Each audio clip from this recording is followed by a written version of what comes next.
Hello everyone, in this video what I'm going to do is I'm going to talk about specific texts of Kongzi and Epicurus that have to do with the notion of happiness. So we're going to look at Kongzi's, the Analects, and then we're going to take a look at just a little pinch of Epicurus supplementally. And so here we're going to look at the texts. Now I've spent the last couple of lectures talking generally about their ideas. Here I'm going to look textually at what they had to say. Alright, then let's start taking a look at some of the text of the Analects here. I'm going to start with 1.1. This is on page 3. This one here. The Master said, "To study and then in a timely fashion to practice what you've learned. Is this not satisfying? To have companions arrive from afar, is this not a joy? To remain unrecognized by others, and yet remain free of resentment, is this not the mark of a gentleman?" Okay, that would be their junzi. So here let's take a look at what's going on in this passage. And that's what I intend to do with all of these. So here, what Kongzi is beginning the Analects with is with saying this: to study, to learn something, and then to put it into practice. That is one of the most satisfying things that you can experience. And here, of course, we're learning about how to live our lives. To have companions arrive from afar, to see your friends, is this not a joy? To remain unrecognized by others and yet remain free of resentment. For people to know who you are and for you not to go, "Oh, no, not them." That's what it's like to be a jinsi. So some people have read this and gone, what is so remarkable about this? This seems mundane, even. The main thing I want to emphasize here is this: to learn, to study, and in timely fashion to practice what you've learned, to practice what you know about what it means to be a good person, what it means to maintain happiness. That's what life is about. Continues here in 1.2 by saying this: the gentleman, again, that's the jinzi. The gentleman applies himself to the roots. Once the roots are firmly planted, the way, where there is Tao, okay, the way will grow therefrom. Might we say that filiality and brotherly respect represent the root of Zhen? So here, remember that Zhen, that's the way that we're supposed to be. And so here he's saying that focus on the roots. Get the basics right, and everything else will follow from there. Everything else, the way, the Tao, what you're supposed to do, once you get the fundamentals down, the particulars will grow from there. That's why things like how to be a good son, filiality, and how to respect your siblings are all part of the same whole, and that whole is getting the fundaments down first. Let's take a look at 2.1. The Master said, "One who rules through the power of virtue, they, is analogous to the pole star. It simply remains in its place and receives the homage of the myriad lesser stars." This reminds me of that speech in Julius Caesar, where he says, "I'm as constant as the northern star." Granted, Julius Caesar gets stabbed right after that, but here, one who is virtuous is fixed in place, not sporadic, and everything else revolves around that. Therefore, that's our root of happiness here. Look at 2.3. The Master said, "If you try and lead the common people with governmental regulations and keep them in line with punishments, the laws will simply be evaded and the people have no sense of shame. If, however, you guide them with virtue and keep them in line by means of ritual, the people will have a sense of shame and will moreover reform themselves." So this is a theme that comes up in Kongzi's view of governmental leadership. He is very opposed to the notion of punishment for people. Like, don't have an oppressive regime. If you do that, what's going to happen is you're just going to end up hurting people that are going to be scared of you, and they won't become good. What they'll do is they'll instead try and just escape punishment. They won't try and do good things to themselves. They'll try and just look good when you're looking. And so here, if you're going to be a good leader, lead by example. Don't lead by punishment. Also, if you're wondering here why these page numbers might be different from the physical copy that you have, that's because I'm using the PDF I have here is the first edition and not the second edition that is the printed version. That has some more stuff in here which I think is useful, but I won't be referring to for that reason. 2:4. The master said, "At age 15 I set my heart upon learning. At age 30 I took my stand. At 40 I became free of doubts. At 50 I understood the mandate of heaven, the heavenly mandate, the Tiantang. At 60 my ear was attuned. And at 70 I could follow my heart's desire without overstepping the bounds of propriety." This is what a good life looks like. Doing everything in its turn. Focusing, first of all, upon learning. When he says taking a stand here, as the footnote tells you in the bottom, getting the rites down, getting the rituals down. Becoming free of doubts. Understanding the heavenly mandate. The fact that there's a way things that are supposed to be, and if things are out of alignment, things are not going to go well for the world, for China in particular, but for the world in general. The attunement of the ear. Hearing rather than speaking and proclaiming, but listening coming first. That's a virtue, a particular virtue for Kongzi. Listen, and listening. At 70, I could follow my heart's desire without overstepping the bounds of propriety. You could, if you do the other things first, then you can follow your heart's desire because your heart will be in the right place. You won't ever do anything you shouldn't be doing. Okay. Take a look at here. 2:7. ZU asked about filial piety. The master said, "Nowadays, filial is used to refer to anyone who is merely able to provide their parents with nourishment. But even dogs and horses are provided with nourishment. If you do not treat your parents with reverence, wherein lies the difference?" So here, this is a particular manifestation of filial piety. It does not mean, here, in other words, in short, it does not mean, filial piety does not mean doing the bare minimum to take care of your parents. It involves that respect. You can take care of a pet. You can feed your dog. That's not filial piety. You can, "Oh, I fed my parents. They're old. They're in a nursing home. I'm taking care of them." Are you giving them the respect and reverence that they're to have? Happiness is in this. 2:15. The master said, "To learn without thinking will lead to confusion. To think without learning, however, will lead to fruitless exhaustion." So, if you pursue knowledge without trying to contemplate what does it mean, yeah, you'll get confused. But really, the latter is worth to think, to try and process, without actually making it come to bear, without actually putting it into practice in use. That's learning. Learning is putting it into practice. It will lead to fruitless exhaustion. It won't go anywhere, and you're going to be very upset. That's how that is going to go. All right, let's take a look next then. I'm going to skip forward a bit to book 4:7. What 4:7 says here. The master said, "People are true to type with regard to that which they overlook. Observe closely what a person overlooks. Then you will know whether whether or not he is jeune. Not whether he practices it, whether he is this.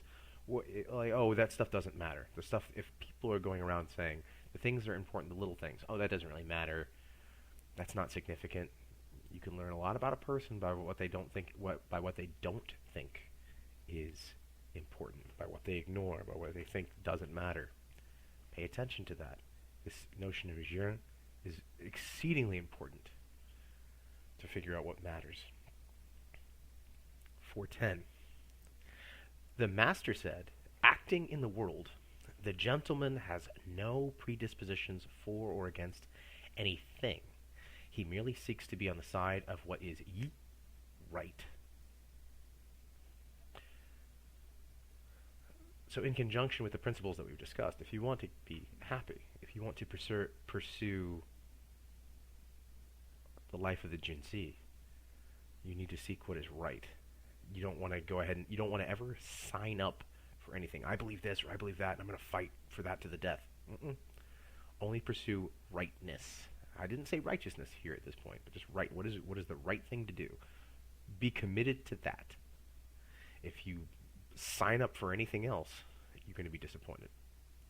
Okay? Because being so invested into particular things will make you really invested in those things, perhaps at the expense of rightness, because you've signed up for them. You've prescribed, you've subscribed to those notions. You've thought to yourself, "Oh yeah, I'm into this thing. I support this, and that's just the way I am." Don't subscribe to that. Subscribe to rightness. Put that to the root, and everything else will follow accordingly. 4:14.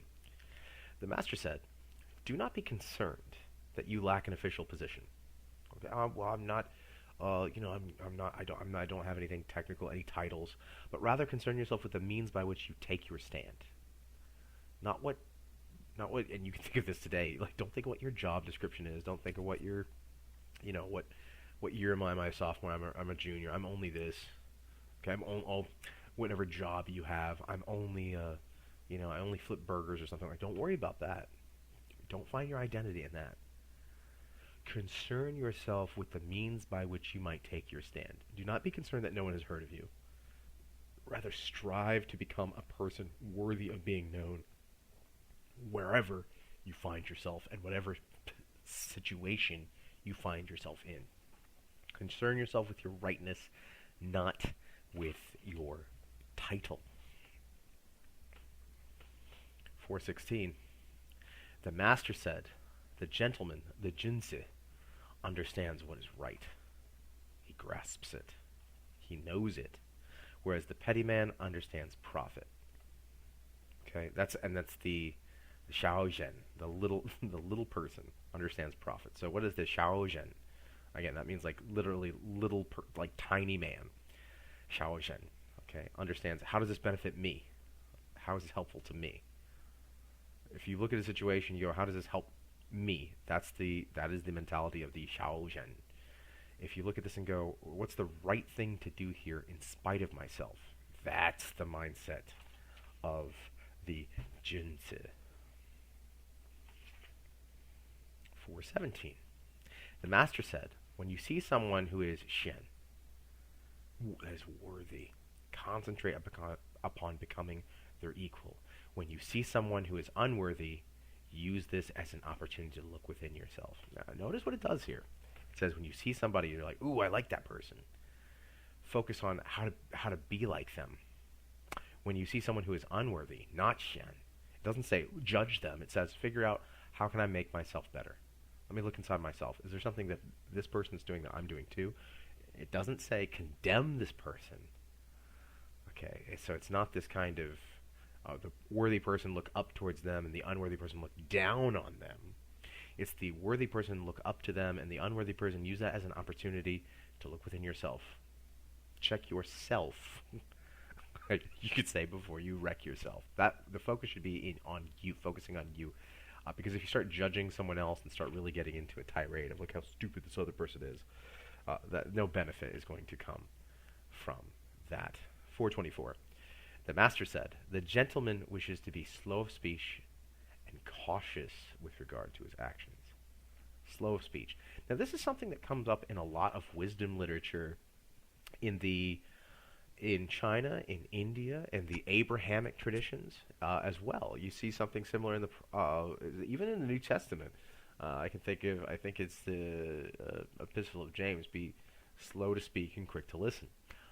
So there's some analogs there, but here, be slow of speech.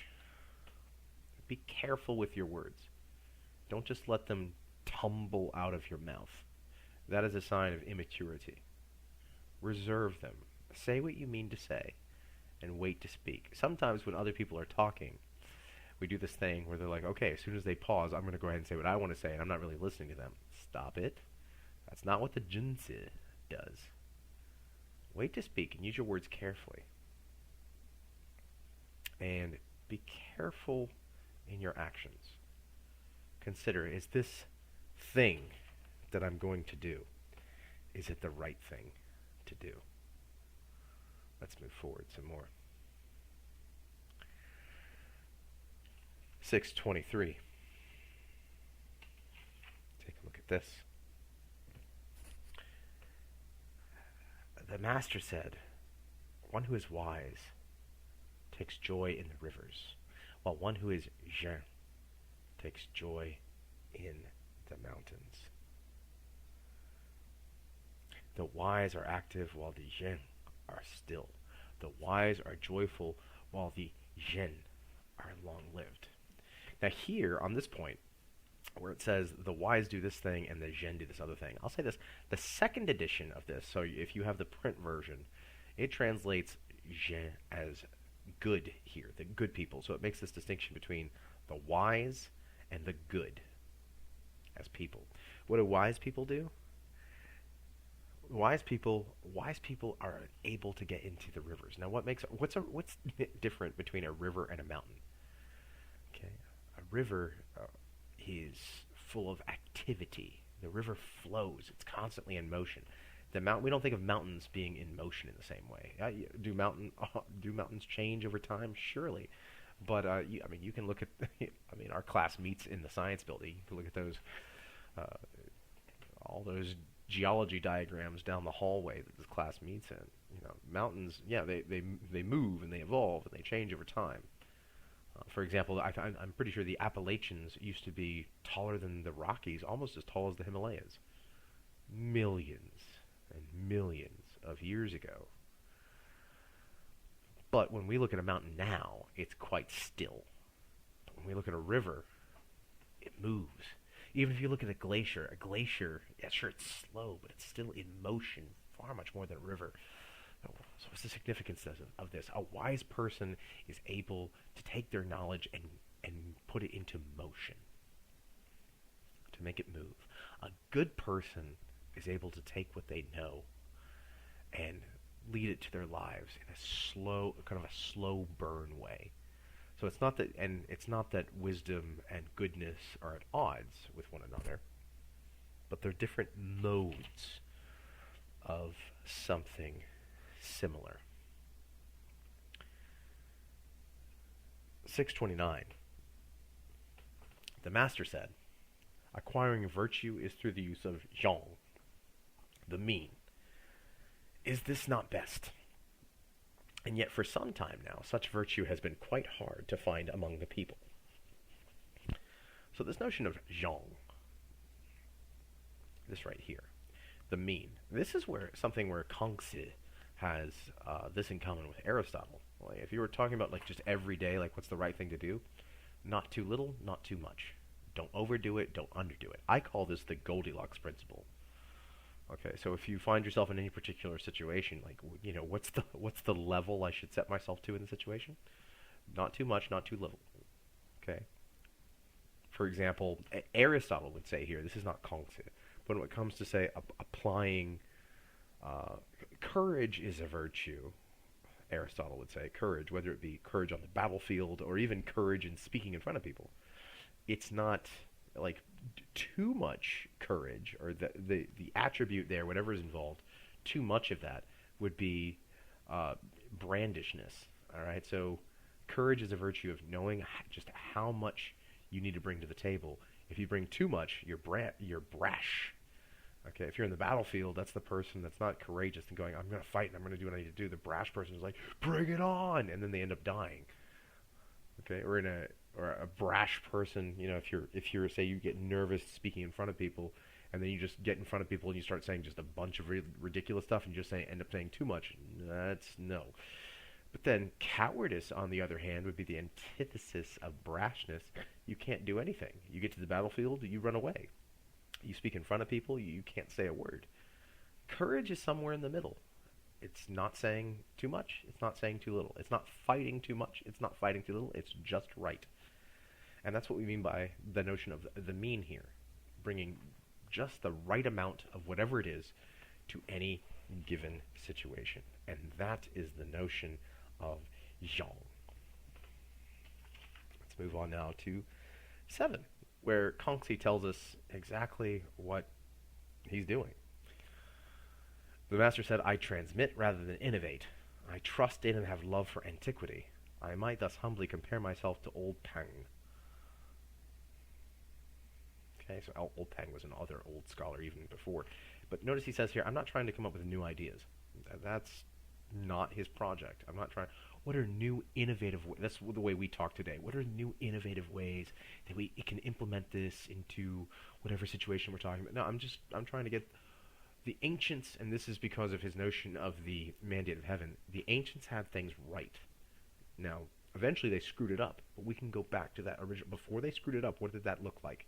So that's what Kongzi wants to do, is restore the way that we did things before. The old, the way that we respected families, the way that we exercised filial piety. Let's go back to that. Let's not try and come up with new things. The old way worked just fine. Now, there are critics of Kongzi that are going to come along and say this is exactly the problem. Like, it's just so old-fashioned it doesn't work. I'm not going to talk about that here just yet. It'll probably come up. But I want to bring that to bear here. Take a look at 7:16. This is also an aspect of happiness. The master said, eating plain rice and drinking water. Ooh, exciting. Having only your bent arm as a pillow. There is a certain joy to be found in this. Wealth and fame attained improperly concern me no more than the floating clouds. Now, here is the way to life, the simple. Going in, dealing in too much. Being excessive. Wanting and desiring and coveting luxury. You go that route, you're not going to be happy. But if you can find happiness in the simplicity of food and drink, the simplicity of comfort, having your bent arm as a pillow. Now, this is not, I'm not saying in the 21st century, oh, do you like your pillows? That's fine. Okay, but there's a certain joy to be found in enjoying the simple and not wanting something more constantly and being just consigned and constrained to covetousness. This whole, I want fame as easily as I can get it, Kongzi doesn't care about it. Now that should say something to us because Kongzi is famous. Like, we know who he is, we're talking about him right now. And even if people couldn't tell you something about Confucius, they've probably heard the name. 2.5 millennia after he lived. He has a point here. 7:20, and this is echoing an earlier point. The master said, I am not the kind of person who is born with knowledge. Rather, I'm the kind of person who loves antiquity, the old ways, and who diligently looks there for knowledge. Looking back, the focus is on studying, looking backwards, seeing what the ancients got right. Speaking of happiness, let me turn to 7:37. The master said, the gentleman is relaxed and at ease. The petty man, the little man, the Xiaozhen, is anxious and full of worry. So here we have a dispositional contrast between, well, here the Junzi and the Xiaozhen. The Junzi is always relaxed, never anxious, never in a hurry. The Xiaozhen is always worried and anxious about something. This can rise, everything can be okay. I'm going to be able to pull this off. Happiness isn't found in that. Don't worry. Well, how do I not worry? If you're worried, you're focusing about the wrong things, is what Kongzi is saying here. Book 8. No, that first one there, 8.2. The master said, if you are respectful, but lack ritual training, things that you're supposed to do, the little things that you're supposed to do right, you'll become exasperating. You are careful but lack ritual training, you'll become timid. If you are courageous but lack ritual training, you'll become unruly. And if you are upright but lack ritual training, you'll become inflexible. If the junzi is kind to his relatives, the people will be inspired towards zhen. If he does not neglect his old acquaintances, the people will honor their obligations to others. What is he saying here then? Be a junzi, and people will act like you. Get the rituals down.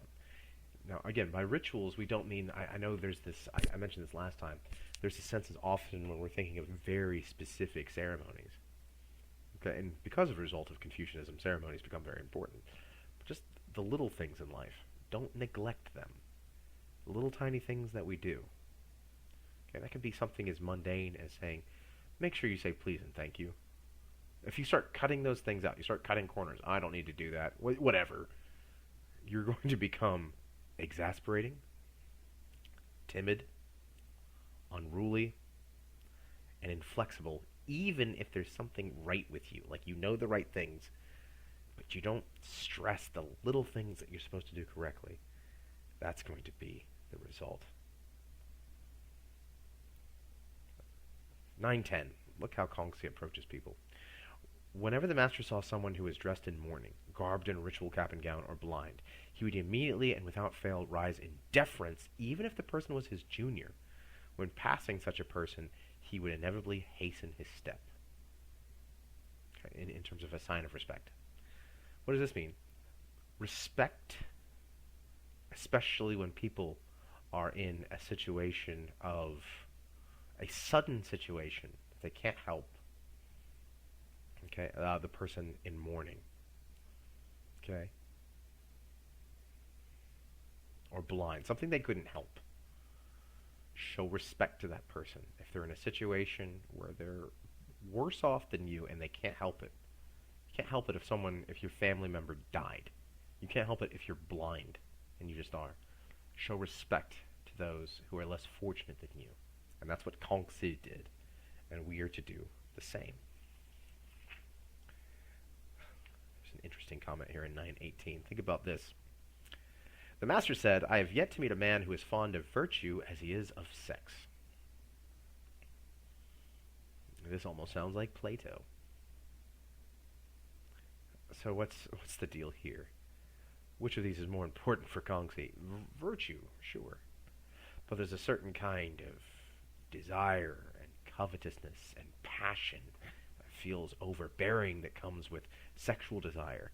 If only we could find people to pursue virtue that have the same kind of intensity as they have towards sex, and this kind of sexual desire gets in the way of virtue. Okay. Now, I think Plato is actually more extreme on this point by the way that he makes us into spiritual beings imprisoned in bodies, and Plotinus even more so. But nevertheless, if only it were the case that people could pursue virtue, real goodness, with the same kind of intensity that they pursue this. Kongzi says, I've never seen a person who goes after virtue like they go after sexual desire. If only. Encouragement here in 9:29. The master said, one who understands the way, the Tao, is free of confusion. One who possesses zhen is free of worries. You focus on how you're to act. And one who is courageous is free of fear. Oh, do you want to be not confused? Do you want to be not worried? Do you want to be free of fear? Understand the way. Possess zhen and be courageous. Right, moving on to 12.1. Yan Hui asked about zhen. The master said, restraining yourself and returning to the rights constitutes zhen. If for one day you manage to restrain yourself and return to the rights, in this way you could lead the entire world back to zhen, just by example. The key to achieving zhen lies within yourself. How could it come from others? Yan Hui asked, "May I inquire as to the specifics?" Like, okay, this sounds great. Tell me more. The master said, "Do not look unless it is in accordance with the rites. Do not listen unless it is in accordance with the rites. Do not speak unless it's in accordance with the rites. Do not move unless it's in accordance with the rites." In other words, in every situation, know the right thing to do. And there are specific things that we're supposed to do. Know the nuances of everything. So if you'll permit me a colloquialism, don't half-ass anything. If there's a way to do something, know the way to do it that way. Don't cut corners. Yan Hui replied, "Although I'm not quick to understand, I ask permission to devote myself to this teaching." And look, he wants to figure it out. He submits himself to this notion. Let's take a look then at 1219 here, where there's another bit of political science here, kind of, or the way that Kongzi says one should rule. Kongzi, questioning Kongzi about governing, asked, "If I were to execute those who lacked the way in order to advance those who possess the way, what would you think of that?" So all the people who are not following the way, let's just kill them all. Won't that make things better? The people who aren't doing it, just kill them all. Okay. Very Han Feizi. Okay, another Chinese thinker. Kongzi responded, "In your governing, what need is there for executions? If you desire good, the people will be good. The people will also desire good. The virtue of the gentleman is like the wind. It carries." It's, again, the Jinzi, the day of the Jinzi. The virtue of the petty person, the Shaozhen, is like the grass. When the wind blows over the grass must bend. So the virtue of that is the day of the Jinzi carries. It's transmitted. The virtue of the Shaozhen ends up being whatever their excellence is whatever the flavor of the moment is. It's constantly in motion. It's not fixed at all like that northern star. It moves around. Be like the Jinzi. So in other words, you don't have to go around killing people that aren't behaving. You don't have to have really punitive measures. You don't have to go around punishing people for doing wrong. Just be good. Be good. Let people see you be good. Let them show them how awesome being good is, and people will just be good. Now, what constitutes being good? Well, again, as we mentioned in class last time, especially following the Zhengming, filial piety, okay, respecting your parents, respecting those in the authoritative position above you, following the rituals, getting the little things right, not cutting corners. If you do those things, other people will just do them. You don't have to go around making, punishments. Well, 20 years in prison, or we'll chop off your head. You don't have to do that stuff. Just do the right thing, and others will do it too, says Kongzi. Actually, let's take a look at 13:3 there. I just wanted to see show where it starts, what Kongzi says.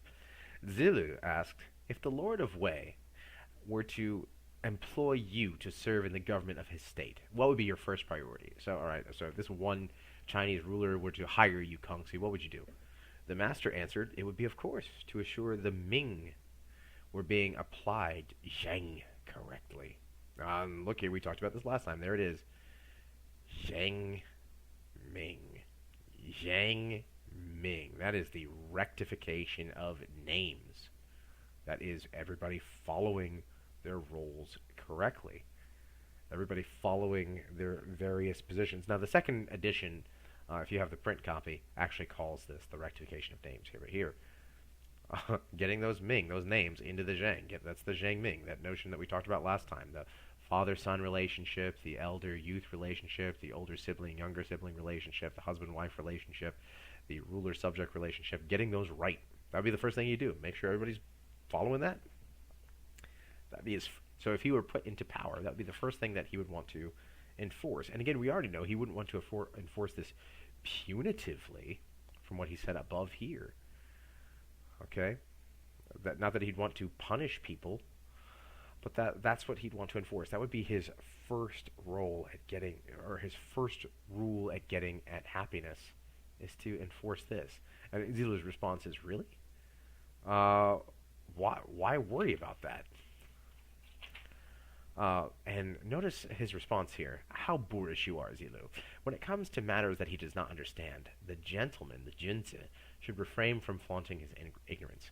If names are not correct, that is, our roles, okay, a father doing what a father's supposed to do, a son doing what a son's supposed to do, a king doing what a king's supposed to do, and so on.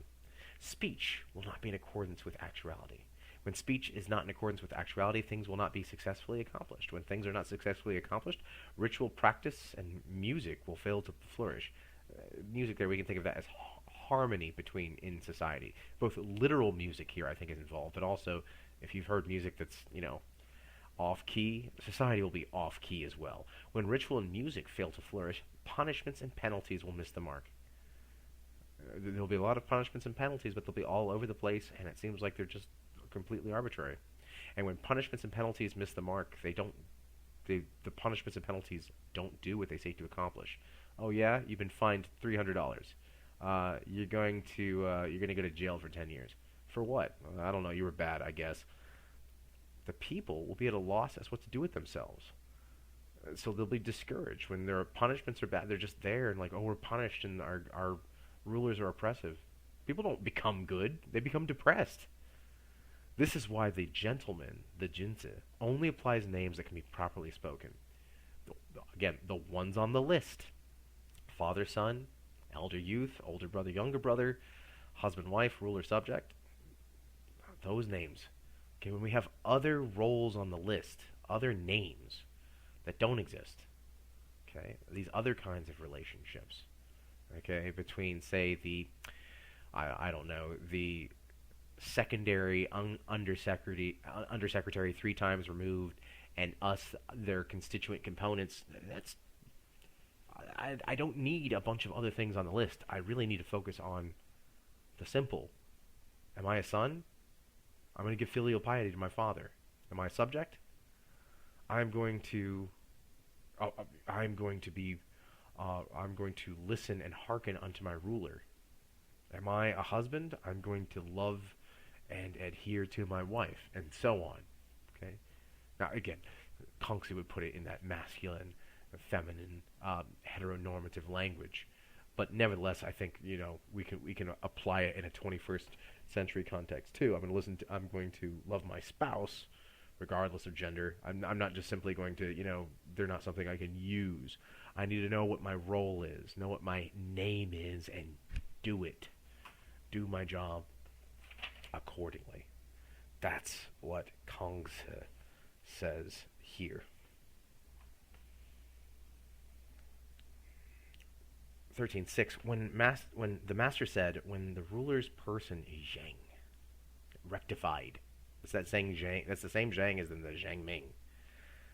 His will is put into effort without the need for official orders. He doesn't have to come up and say, well, here are the laws. We're going to have to do this. When the ruler's person is not correct, he will not be obeyed no matter what, no matter how many orders he issues. So if the ruler, the king, the emperor, the president, the premier, whoever is in the authoritative position, if they lead by example, their example will simply be emulated. People will figure out what to do because they'll look at the leader and go, I'm going to be like that person. Especially when the leader is a jinzi. Now, if there's Xiao Zhen, on the other hand, when the ruler's person is not correct, no one's going to listen to him.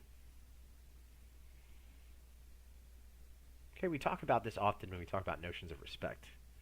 Okay, people that demand respect versus people that command respect. That's when we talk about that, we're really talking about Kongzi's model here of leadership.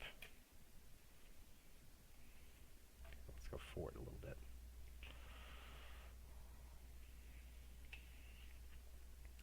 (1318). This one really demonstrates the notion of the Zhang Ming here. The Lord of Xi said to Kongzi, among my people there is one we call Upright Gong. When his father stole a sheep, he reported him to the authorities. So here's the situation. Someone stole a sheep.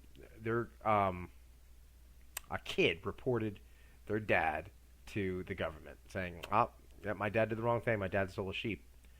Notice what Kongzi's response is. He does not say, "Oh, good job, Gong, for turning in your dad." He says, Kongzi replied, "Among my people, those we consider upright are different from this. Fathers cover up for their sons, and sons cover up for their fathers."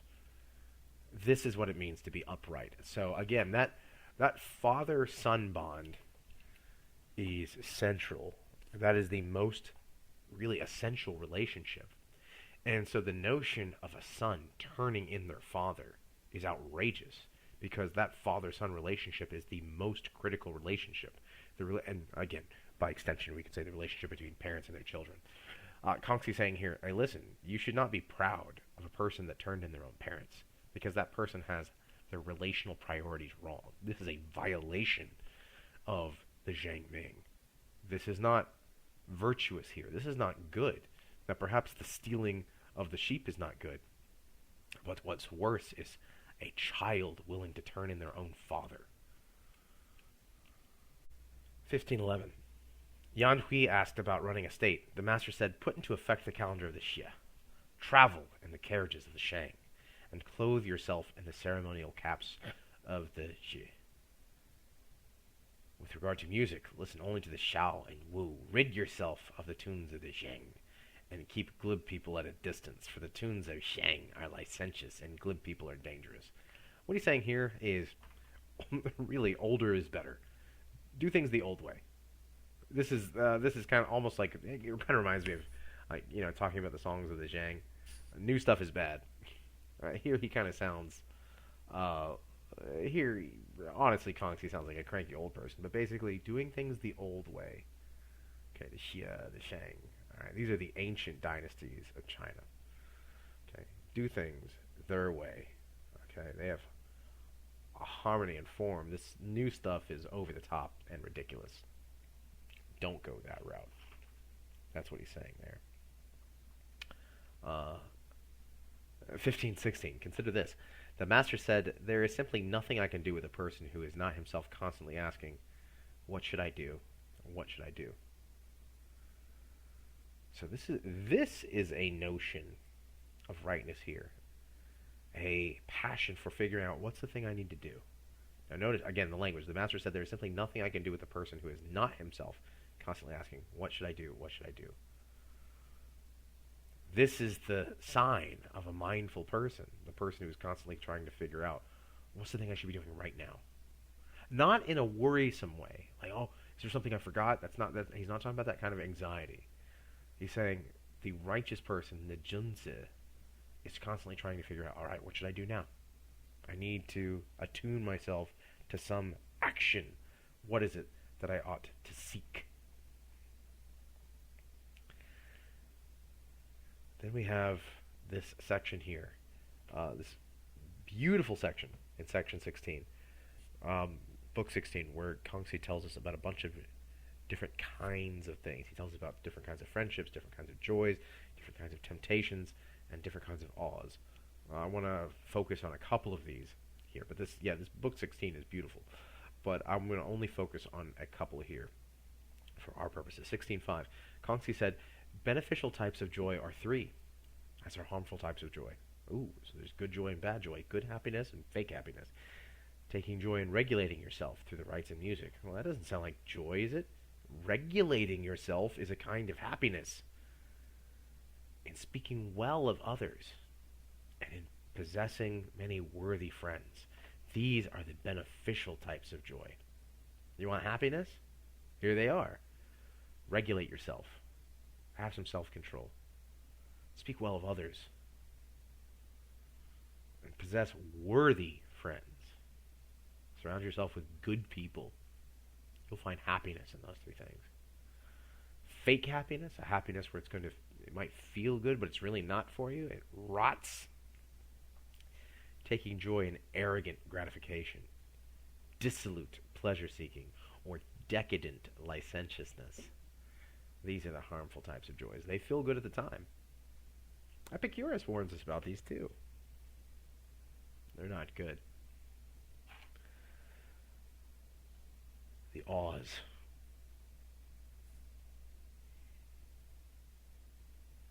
16.8. The master said, "The gentleman stands in awe of three things. Tianming, the heavenly mandate. The fact that if everything in society is in accordance with the will of heaven, right? Especially the Zhangming, things will go well. Oh, that's amazing.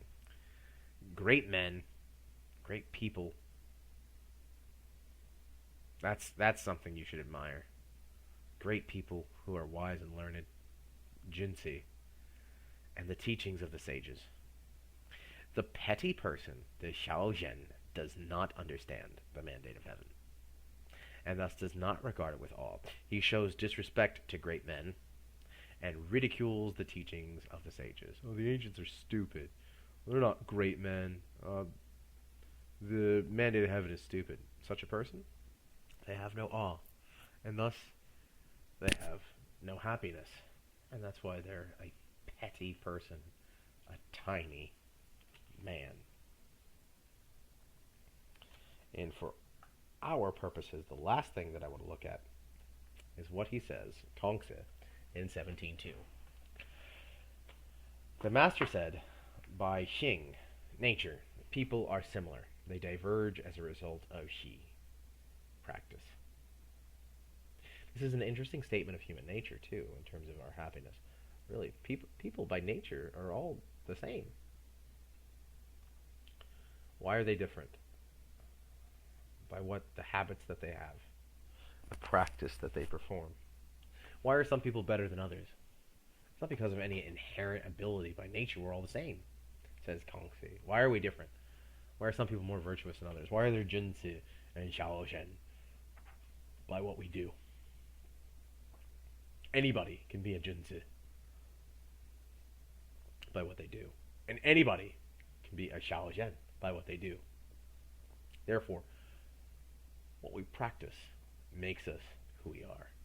And this is the Confucian key, gateway, conduit for happiness.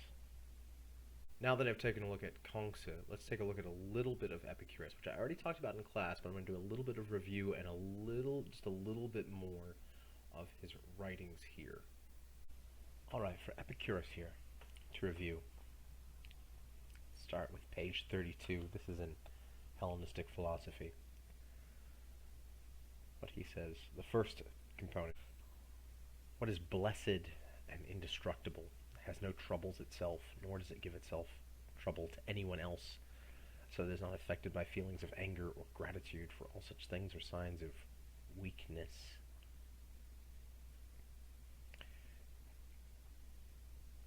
Be ye not indestructible. Don't have trouble.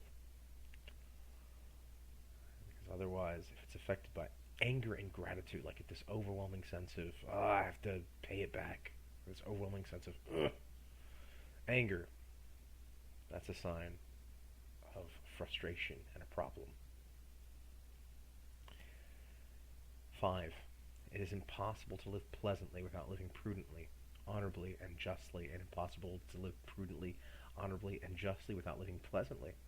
And whoever lacks this cannot live pleasantly. So, again, one of the essentials for the Epicurean way of living prudently, living within your means. That doesn't just mean monetarily. Honorably. Justly. You can't be a happy person if you don't live prudently, honorably, and justly. You will not have a pleasant life if that's not the case. Okay. Now, Epicurus, as I've already said, says that pleasure is what's good, but he says this: no pleasure is a bad thing in itself. There's no such thing as a bad pleasure. But the things which produce certain pleasures bring troubles many times greater than the pleasures. So we need to think about the pleasure is good, but the situation of the pleasure and the consequences of the pleasure are things to be considered when we're determining, is this pleasure good for me? All pleasure is good, according to Epicurus. But is it good for me? Is it good in the situation? That takes a particular mind to be able to ascertain that. 13. It is useless to obtain security from men, while the things above and below the earth, generally the things in the unbounded, remained as objects of suspicion. There are things that we don't know.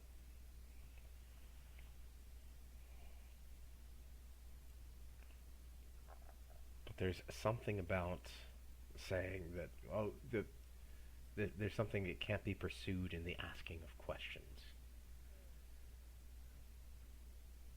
When we're told, oh, don't worry about it, you're not supposed to worry about that, you're not supposed to ask that question. What Epicurus is saying here is this whole things are off limits. Nothing's off limits when it comes to asking questions. This is part of happiness. Don't ask about that, it's off limits. That is an infringement upon happiness. 17. The just life is most free from disturbance, but the unjust life is full of the greatest disturbance. How similar is this to the distinction between the Junzi and the Xiaozhen? The Xiaozhen's life is full of worry, the Junzi's life is full of ritual and zhen. The person who is unjust can't sleep because there's so much going on that they can't account for. Let's move on to the Vatican collection of Epicurean sayings.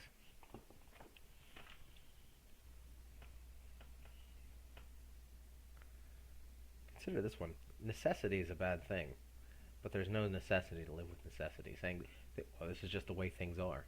This is the way things must be. So this is what we often do. I've heard people say this as well. Like, well, that's just how it is. That's a kind of necessity, saying this is what it must be. That's not good. Anything saying that it must fit into this particular kind of framework, there's a mustness to the way things are. There's no mustness to live with mustness. You have to do this and you have to do that. 14. We are born only once, and we cannot be born twice. And one must, for all eternity, exist no more. You are not in control of tomorrow, and yet you delay your opportunity to rejoice.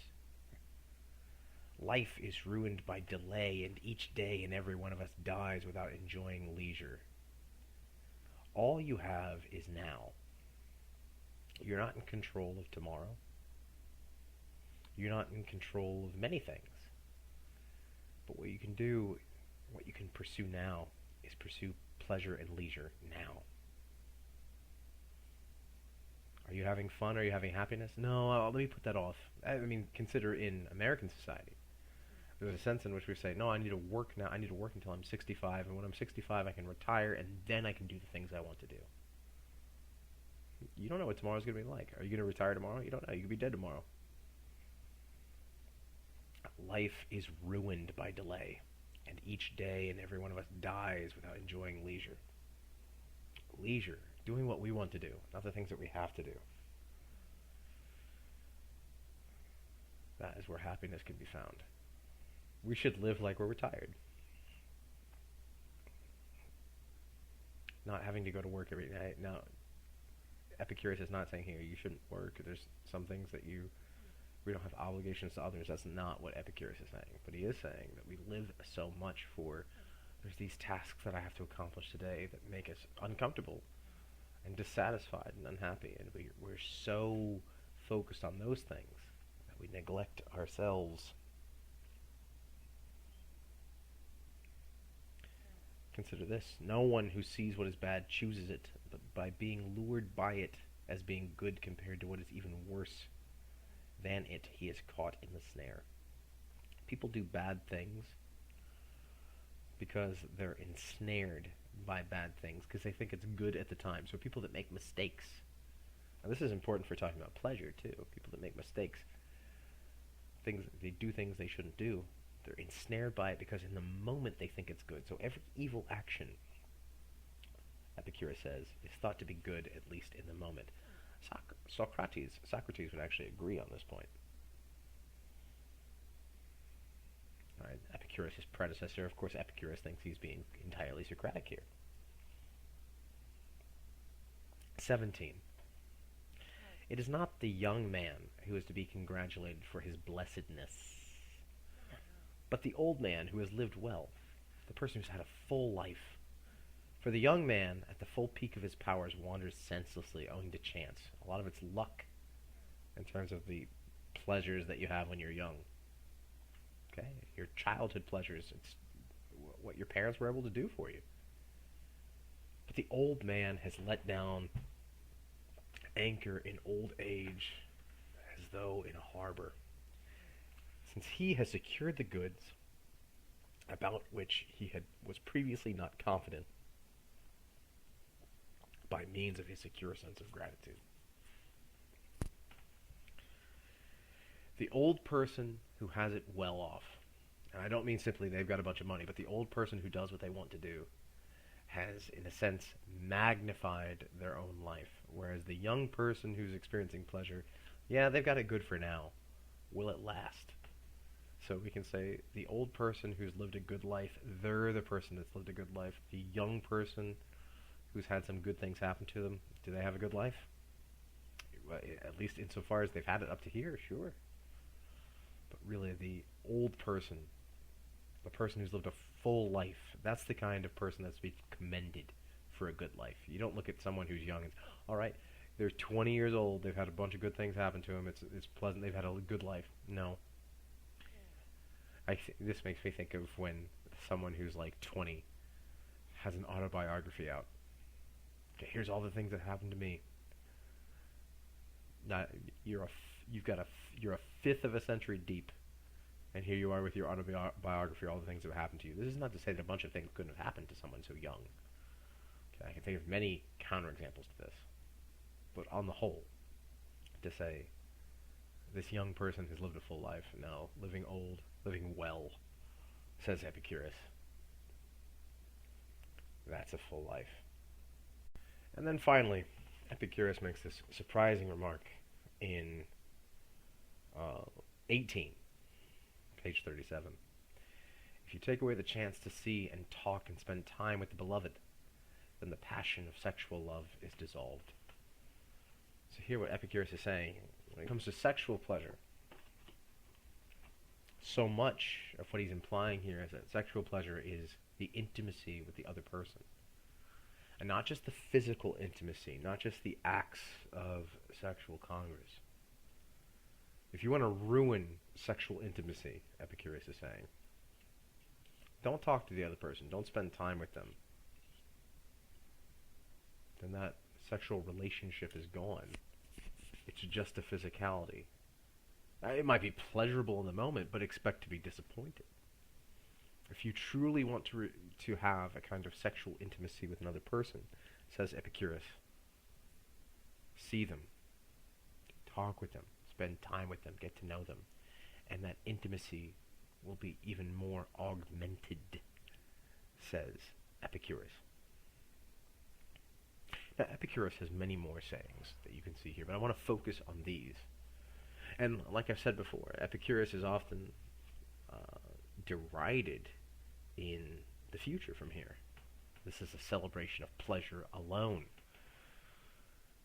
This kind of happiness is unsatisfactory, it's evil. In fact, the Hasidic word, there's a form of Judaism, a conservative form of Judaism called Hasidism, where the word for atheist or unbeliever or non-believer or heretic is Epicurus, and it comes from that Epicurus or Epicurus comes from Epicurus,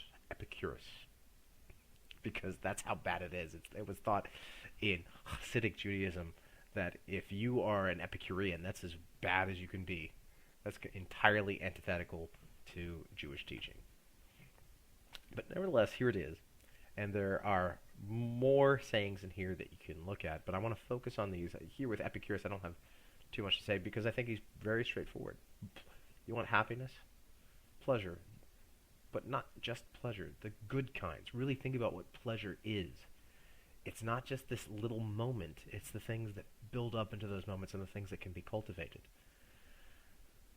And with Kongzi, on the other hand, it's a kind of cultivation of virtue that involves the rectification of names, appropriate relationships, and also Jin and Li.